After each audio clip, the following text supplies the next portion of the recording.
할렐루야. 한 주간 평안했습니까? 네, 했습니다. 오늘 세 가지를 제가 말씀을 드리려고 합니다. 첫째는 이스라엘 백성의 애칭이, 별명이 뭐였냐? 여수룬이었습니다. 여수룬 들어보셨죠? 신명기 33장을 보면은 모세가 죽기 전에 이스라엘 백성들 12지파를 축복한 내용이 나오는데 그게 여술이라는 단어가 나옵니다. 마치 창세기 49장에서 야곱이 죽기 전에 유언격으로 예언적인 축복을 아들들에게 한 것처럼 모세도 죽기 전에 12지파를 축복했습니다. 뭐라고 했느냐? 자, 신명기 33장을 읽어보시면 여수룬이여 하나님 같은 이가 없도다. 그가 너를 도우시려고 하늘을 타고 궁창에서 위엄을 나타내시도다. 영원하신 하나님이 네 처소가 되시니 그의 영원하신 팔이 네 아래에 있도다. 그가 네 앞에서 대적을 쫓으시며 멸하라 하시도다. 이스라엘이여 너는 행복한 사람이로다. 여호와의 구원을 너같이 얻은 백성이 누구냐? 그는 너를 돕는 방패시여 네 영광의 칼이시로다. 네 대적이 네게 복종하리니 네가 그들의 높은 곳을 밟으리로다. 여수룬이여 이스라엘이여 동급 단어입니다. 이스라엘이 여수룬입니다. 여수룬이여 너는 행복한 자로다. 너같이 하나님 사랑받은 자가 누가 있느냐? 모세가 그렇게 축복했어요. 오늘 여러분에게 묻겠습니다. 여수룬이여 여러분만큼 하나님 앞에 은혜와 복을 받은 사람이 누가 있습니까? 너같이 복을 받은 민족이 어디 있느냐? 이 여수룬이라고 하는 단어는 히브리어로 야시르라고 하는 야샤르라고 하는 단어에서 나온 겁니다. 야샤르. 그 뜻은 옳게 여기다, 기쁘다, 좋아하다, 고결하다 그런 뜻입니다. 그러니 이 여수룬이라는 단어를 전부 다 의미를 해석하면은 하나님의 사랑을 받는 자 그런 뜻입니다. 하나님 이스라엘을 애칭이 뭐냐? 하나님의 사랑을 받는 민족이다. 여수룬이라 이렇게 신명기에 모세가 정의했습니다. 이사야 선지자가 보면은 이스라엘의 패망에 대한 예언을 하면서도 이 여수룬이라는 애칭을 다시 사용합니다. 자, 44장 한번 읽어보면은 나의 종 야곱 내가 택한 이스라엘아 이제 들으라. 너를 만들고 너를 모태에서 지어낸 너를 도와줄 여호와가 이같이 말하노라. 나의 종 야곱 내가 택한 여수루나 두려워하지 말아라. 바벨론의 포로로 잡혀가고 나라가 패망한다고 해서 결코 내가 너를 떠나지 않는다. 여수루나 두려워하지 말아라. 하나님이 이렇게 이스라엘에게 확실한 담보의 말씀을 주었습니다. 하나님의 사랑받고 선택받은 백성 여수룬, 하나님의 사랑받는 민족이라고 해서 시련과 고통이 없었습니까? 세계의 역사를 연구하는 사람들은 동일하게 이렇게 많은 나라 중에 가장 오랫동안 고난을 받은 민족은 이스라엘로 꼽고 있습니다. 이스라엘이 얼마나 많은 고난을 받았습니다. 하나님을 사랑하는 여수룬도 고난을 받는 겁니다. 하나님의 사랑을 받는 하나님의 자녀들도 오늘도 시련과 고난을 받으면서 살아가는 겁니다. 그러나 그럼에도 여전히 하나님을 사랑하고 그럼에도 하나님 품고 살아가는 겁니다. 여수룬도 시련이 있다고 하는 사실. 두 번째는 주님의 사랑하는 자가 병들었나이다. 이 부분을 좀 더 생각을 해보겠습니다. 우리가 한자로 총애받는다, 총애라고 하는 말을 여러분이 종종 들어보셨죠. 누가 누구를 총애한다. 그 총이라고 하는 게 사랑이 두 가지가 있어요. 사랑할 총, 사랑애. 사랑을 둘이나 하니까 얼마나 남달리 사랑하는 것, 이걸 총애라고 하는 것. 특별히 사랑하는 것, 총애라고 하는 것. 우리가 은총하는 것도 하나님 주신 은혜를, 사랑과 은혜를 받는 것을 은총이다 이렇게 말하잖아요. 이제 이 성경에 보면은 나사로의 삼남매는 참 예수님으로부터 총애를 받았다 그런 생각도 해봅니다. 성품들도 좋았고 부모를 여의했는데도 어둡게 살지 않고 밝게 살고 삼남매가 참 정이 끈끈하고 예수님도 참 편안한 마음으로 그 집을 드나드셨습니다. 예루살렘에 예수님이 오시면 늘 긴장 상태였습니다. 사람들이 곱게 보지 않았습니다. 다 유대 사회가 어떻게 하면 제거할까? 어떻게 하면 말꼬리를 잡을까? 어떻게 하면 잡아 죽일까? 계속 시비를 걸고 따가운 눈총을 보는 사람들이 옆에 있었기 때문에 예루살렘에서 예수님의 삶은 참 고단하고 긴장했습니다. 그래서 불과 예루살렘에서 오리에 있는 베다니의 나사로의 집을 가시게 되고 그들은 늘 따뜻하게 주님을 맞이했습니다. 머리 둘 것조차 없었던 예수님, 예루살렘에 특별한 별장이 있었겠습니까? 그러니까 예수님이 힘들고 어려우면 나사로의 집을 예루살렘에 오셨을 때마다 찾아가셨다라고 봅니다. 문제는 이 가정의 기둥인 나사로가 중병이 들었다는 사실입니다. 요즘처럼 무슨 119가 있는 것도 아니고 응급실이 있는 것도 아니고, 여러분 우리가 3, 40년 전 우리나라도 중병이 들렸다 그냥 죽는 날을 기다릴 수밖에 없습니다. 병원에 가도 뾰족한 수가 없어요. 병원에 그때 아무나 가는 게 아니지 않습니까? 네? 중병이 걸렸다 그냥 죽는 날을 기다리는 거예요.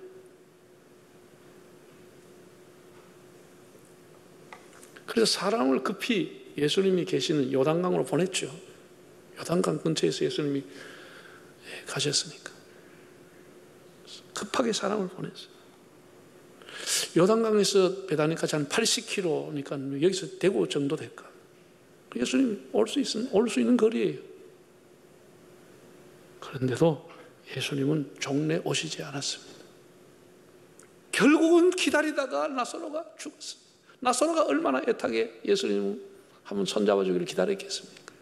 그 자매가 얼마나 애타게 대문을 쳐다봤겠습니까? 유대인들은 날씨가 덥기 때문에 죽으면 당일 장사를 지냅니다. 참 절망감으로 가득 찼어요. 장례를 다 치라고 그랬어요. 성경에 보면 예수님이 이 전가를 듣고도 이틀이나 거기에 더 유하셨다. 이틀이나 더 요단강에 계셨다. 그런 얘기입니다. 여러분 이해가 되세요? 얼마나 섭섭하겠습니까? 예수님의 지연, 이 지체 우리가 어떻게 이해해야 되겠습니까? 얼마나 섭섭했겠습니까? 그동안 있는 것 없는 것 다 가지고 예수님을 참 정성으로 예수님을 모시고 섬겼습니다. 부모님 섬기듯이 섬겼습니다. 얼마나 섭섭하겠습니까? 예수님에 대한 사랑에 의심이 가기 시작하는 겁니다. 특별히 사랑하면 특별히 실망하게 됩니다. 적당하게 사랑하면 적당하게 실망하게 됩니다. 우리가 자녀에 대해서 특별한 기대를 걸면 특별히 실망할 수도 있습니다. 우리가 살아가면서 이렇게 신앙적인 위기가 찾아올 수 있습니다. 그동안 예수님의 행적, 말씀, 이런 것, 기적담을 듣고 볼 때마다 이 삼남매는 정말 이 세상에 어떠한 어려움이 와도 예수님이 계시면 해결된다고 믿고 있었습니다. 그렇지 않았겠습니까? 자기들이 살아있는 동안에 예수님만 계시면 어떤 어려움이 와도 예수님이 해결해 주실 거야. 예수님이 든든한 후원자가 되고 그야말로 피난처가 되고, 우리말로 표현하면 예수님보다 더 좋은 보험이 어디 있었습니까? 예수님 살아계시고 예수님 있다고 하는 그 자체가 든든한 힘이고 보장이었습니다.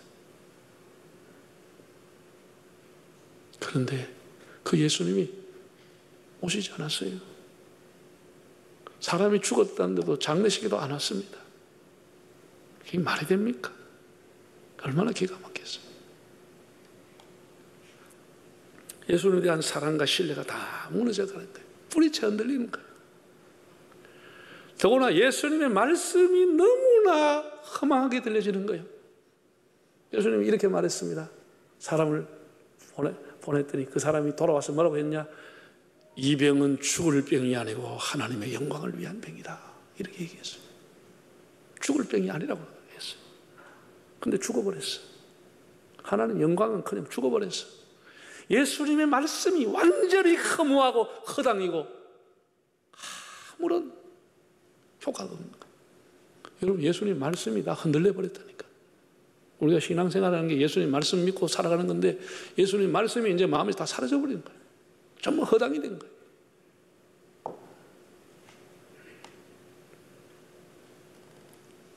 죽을 병이 아니라고 했는데 죽어서 장례까지 지내버렸어요. 우리가 살아가면서 이런 신앙적인 위기가 왔거나 또 올 수도 있습니다. 사랑하는 자가 병들고 환난당했죠. 예수님의 사랑과 예수님의 말씀이 다 의심이 가고 허무하게 느껴집니다. 작정하고 특별히 기도해도 응답이 없고 더디고 아무런 기미가 없고, 그러면 사람들은 괴롭고 답답하고 원망을 하게 됩니다. 하나님 계시냐고, 한 줄기의 소망도 없을 때. 하나님, 제가 언제까지 기다려야 됩니까? 죽을 때까지요? 망할 때까지요? 문 닫을 때까지요? 이렇게 사람들은 절규하게 됩니다. 저는 누구도 예외가 없다고 생각합니다. 그래서 예수님이 이 장례식에 오셨습니다. 장례 다 끝나고 난 뒤에 오셨어요. 위로차 왔습니다. 태도가 얼마나 실망인지 한번 보세요. 19절과 21절에 보면 이렇게 말했습니다. 많은 유대인이 마르다와 마리아에게 그 오라비 일로 위문하러 왔더니, 마르다는 예수께서 오신다는 말을 듣고 곧 나가 맞이하되, 마리아는 나가도 안 했어요. 마리아는 나가도 안 했어요. 꼬라지도 보기 싫어요. 예수 음성도 듣기 싫어요. 문 밖에 나가지도 않았어요. 그리고 마르다가 나와서 뭐라고 하느냐, 예수께 여짜오되 주께서 여기 계셨다 하면 내 오라비가 죽지 않았을 겁니다. 일찍 왔으면 안 죽었을 건데 왜 이제 왔냐고, 뭐 하려고 왔냐고. 이런 피 맺힌 절규가 있다니까. 왜 이제 왔느냐고, 뭐 하려고 왔느냐고. 필요할 때는 안 오시고 오라실 때는 안 오고 이제 뭐 하려고 왔느냐고.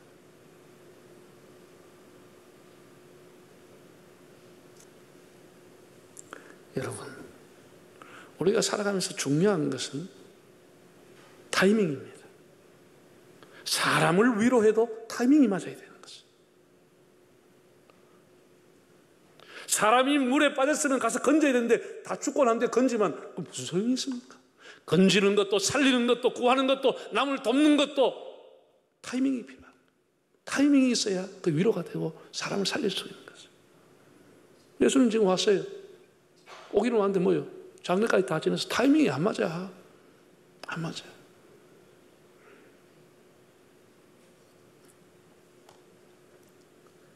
우리가 이제 골든타임이라는 말을 요즘 많이 쓰는데, 골든타임이라고 하는 것이 의학적으로 그 사람을 살릴 수 있는 제한된 시간, 그걸 골든타임이라고 합니다.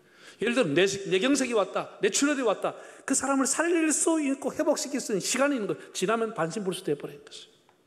반신불수 되든지 죽는 거예요. 심장병이 왔다, 심장마비, 살릴 수 있는 시간이 있는 거예요. 그때 사람이 발견하지 못하고 그때 심폐소생술을 못하면 가버리거든. 아니면 그냥 이상한 사람 되어버리는 거예요. 반신불수 되어버리는 거예요.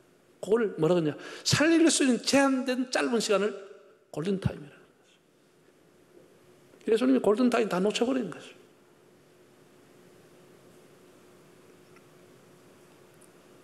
사람이 죽었는데 뭐 회복이 됩니까? 여러분, 우리는 나이가 든 사람들은, 뭐 제가 그런지 모릅니다. 사람들이 보는 TV 중에 좋아하는 게 자연인입니다. 자연인. 그 산속에서 혼자 살아가는데 참 몸이 굉장히 아팠던 사람이 다 나았다 하고 옛날에 사진하고 비교해보면 와, 이 사람은 완전 새 사람 됐구나. 그때는 깡말라서 암으로 죽어가던 사람이, 그 사람들이 먹는 것도 보면 진짜 한 숟가락 걸쳤으면 싶을 정도로 참 맛있게 먹고, 난도 그러면 나이가 들고 은퇴하면 산속에 가 살까? 소위 말하는 숲세권, 숲속에 가 살까? 아침마다 저녁마다 피르치톤이 쏟아져 나오는 거기 가서 살까? 그런 생각도 여러분 나이 든 분은 해요, 안 해요? 안 하는겨? 그런 생각이 가끔씩 들어요. 그래도 안 갑니다. 왜 안 가요? 병원에 가까이 있어야지. 그래도 나이 들면 병원 옆에 살아야지. 이 병세권 때문에 숲세권은 못 가는 거예요.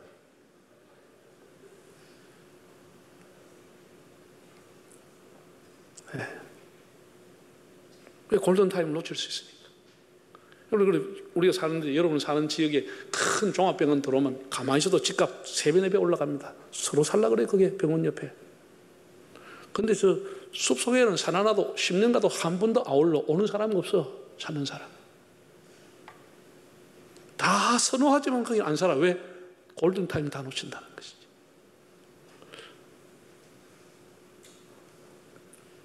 제가 오늘 새벽에 일어나서 기도를 했습니다. 하나님, 우리 교회뿐 아니라 많은 교회들이, 교회 학교가 지금 점점 시들해가고 죽어가고 있습니다. 코로나 때문에 들락나가고, 부모한테 연락하면 왜 아이들 왜 오라고 전화냐고 전화 안 바꿔주죠. 뭐 하려고 하면 또 터져버리죠. 이런 성경학교도 정말 기우기우 지금 하는데, 이 교회 학교를 살릴 수 있는 골든타임이다, 이런 생각을 합니다. 죽어버리면 일하기 어렵습니다. 회복이 불가능합니다, 사실. 어떻게 하든지 지금 다시 일어나야 되겠다 생각하는데, 이제 겨우 주일학교 뭐 한 130명 출석하는데 다시 이 코로나가 심하니까 어떻게 될까 참 걱정스럽습니다. 예수님께서 고의적으로 이틀이나 거의 더 있어버린 거예요. 이 소식을 듣고도. 이게 이제 기가 막힌 얘기예요. 어떻게 이럴 수가 있냐는 거예요. 왜 이제 오시냐는 거예요. 그 이틀 뭐 하셨느냐는 것이죠. 얼마나 참 섭섭하고 원망했겠습니까. 그는 마리아는 아예 나오지도 않았다니까, 집 밖에. 너무 화가 나가지고, 너무 실망해가지고. 여러분 같으면 어떻게 하겠습니까? 그런 일이 당하면. 당신께 실망했습니다. 그리고 조용히 교회를 떠나겠습니까? 그래도 느긋하게 하나님 뜻이 있겠지. 그런 아픔이 있어도 교회에 남겠습니까? 마지막 세 번째입니다. 우리는 합력에서 선을 이루어 주실 하나님을 끝까지 신뢰해야 합니다. 믿음 생활이라고 하는 것은 하나님을 믿되 끝까지 믿는 겁니다. 죽을 때까지. 하나님을 사랑하되 끝까지 사랑하는 것입니다. 에베소서 6장에 바울이 에베소 교회를 축복한 것처럼 변함이 없이 사랑하는 겁니다. 주 예수를 변함없이 사랑하는 자에게 하나님의 은혜가 있을지어다. 변함이 없이 사랑하는 것. 어떤 환경의 변화와 어려움과 핍박이 와도 변함이 없이 주님을 신뢰하는 것이 바른 믿음인 겁니다. 우리가 상식적인 얘기지만 기다리지 않고 되는 일이 뭐 있습니까? 씨앗을 심었다고 금방 싹이 나요? 그런 일은 없습니다. 모든 것은 성숙의 시간, 교육의 기간, 연단의 시간이 가야 열매가 되는 겁니다. 자동 판매기처럼 금방금방 상품이 되어 나오는 것은 없습니다. 없습니다. 기다려야 합니다. 하박국 2장 3절을 보면 이런 기절이 나옵니다. 모든 묵시는 정한 때가 있나니 비록 더딜지라도 기다리라. 반드시 응하리라. 비록 더딜지라도 기다리라. 반드시 응한다는 거예요. 예레미야가 3장 26절에도 사람이 여호와의 구원을 바라고 잠잠히 기다림이 좋도다. 잠잠히 기다리는 것이 좋다 해서 기다려야 됩니다. 그게 하나님 뜻입니다. 모든 고난에는 다 또 이유가 있습니다. 우리가 모를 뿐이지 고난에는 다 이유가 있는 것입니다. 바울은 이렇게 말했습니다. 다만 이뿐 아니라 우리가 환난 중에도 즐거워하는 이런 환난은 인내를, 인내는 연단을, 연단은 소망을 이루게 하려 함이라. 다 환난 중에도 즐거워한다는 거예요. 왜? 그것이 연단을 가지고 결국은 소망을 이루기 때문이라는 그런 믿음을 가지고 살았습니다. 특별히 우리는 하나님 말씀 앞에 천지는 없어지지만 하나님 말씀은 없어지지 않는다는 확실한 믿음을 가지고 살아야 합니다. 말씀에 대해서 의심이 가고 흔들리면 믿음이 다 뿌리쳐 흔들려 버리는 것입니다. 여러분, 내 시간표와 하나님의 시간표는 달라요. 어떻게 하나님을 내가 원하는 시간, 내가 원하는 방법대로 움직일 수 있습니까? 그건 불가능한 것이에요. 우리가 아픔이 있으면 아픔을 그대로 수용하고, 슬픔이 있으면 슬픔도 받아들이고, 고통이 있으면 고통도 받아들이면서, 기다리면서, 하나님의 뜻을 찾으면서, 하나님의 선, 하나님의 의, 하나님의 구원, 그것이 뭘까? 기다리면서 합력하여 선을 주실 하나님을 굳게 믿을 수 있기를 바랍니다. 그게 믿음이라고 하는 겁니다. 요셉이 시궁창에 던져졌습니다. 다니엘도 사자굴에 던져졌습니다. 모르드게가 온갖 사람에게 조롱과 멸시와 침뱉음을 받았습니다. 기다리고 선하신 하나님을 믿었을 때 하나님께서 그들의 갈 길을 인도해 주었습니다. 제가 이 설교를 준비하면서 아우슈비츠 폴란드 수용소에, 포로 수용소에 있던 유대인들을 생각해 봤습니다.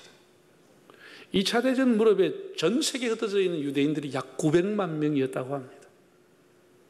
그 900만 명의 유대인 중에 600만 명이 히틀러 정권에서 죽었습니다. 그 인구의 3분의 1을 히틀러가 죽여버린 것입니다. 너무나 기가 막힌 일이죠. 너무나 무슨 죄가 있습니까?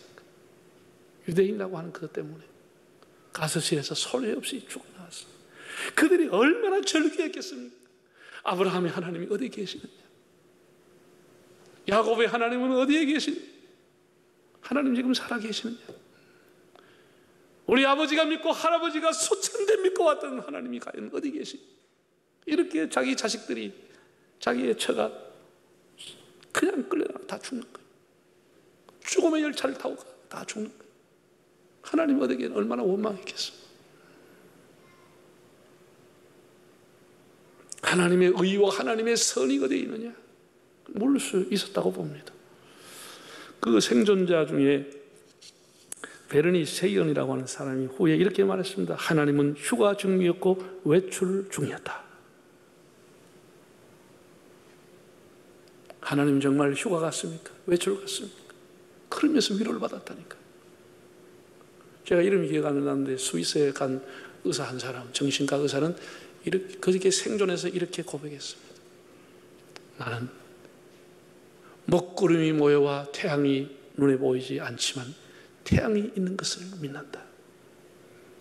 우리에게 이런 많은 환난이 오지만 하나님이 살아계심을 믿는다. 하나님이 살아계심을 믿는다. 이렇게 얘기하면서 자기 신앙을 시킨 겁니다. 여러분들 인터넷 같은 검색에 보면 이게 그 아우슈비츠 수용소에 유대인들이 절규하면서 살아남고 기도하기 위해서 손톱이 무슨 힘이 있는가? 손톱을 가지고 시멘트백을 긁어놓고 글을 쓰려고 했던 흔적을 수없이 볼 수 있습니다. 마지막까지 절규하면서 하나님을 찾아보려고 그렇게 했던 흔적들을 보면 너무 가슴이 아프지. 독일 사람이었던 본헤퍼라고 하는 사람이 있습니다. 미국 가서 유학하려고 일찍이 신학 박사가 됐습니다. 데트리트 본헤퍼. 그가 히틀러 정권에 저항하고 반대하다가 감옥에 갔습니다. 그가 죽기 전에 남겼던 편지 뭐였죠? 선한 능력으로 일어나리 주만 의지하리 믿음으로 우리 고대한에 주 오실 그날 영광의 그날을 맞이하리. 수많은 사람이 죽어가는 그 속에서도 본헤퍼 하나님의 선하신 능력을 믿고 영광의 그날이 올 줄로 믿고 그러면서 교수대에 끌려갔던 본헤퍼, 그게 바로 믿음이라고 하는 것입니다. 그게 믿음이라고 하는 것입니다. 사랑하는 여러분, 여수론으로 택함받았던 이스라엘도 고통이 있었어요. 우리 역시 마찬가지입니다. 주님이 사랑하시는 자 병들 수 있습니다. 실현당할 수 있습니다. 그럼에도 불구하고 여전히 나를 사랑하시고 품어주신 하나님을 우리가 바라보면서 끝까지 하나님의 의, 하나님의 선, 하나님의 인자하심을 바라보면서 하나님과 동행하는 삶을 살아가시기를 바랍니다.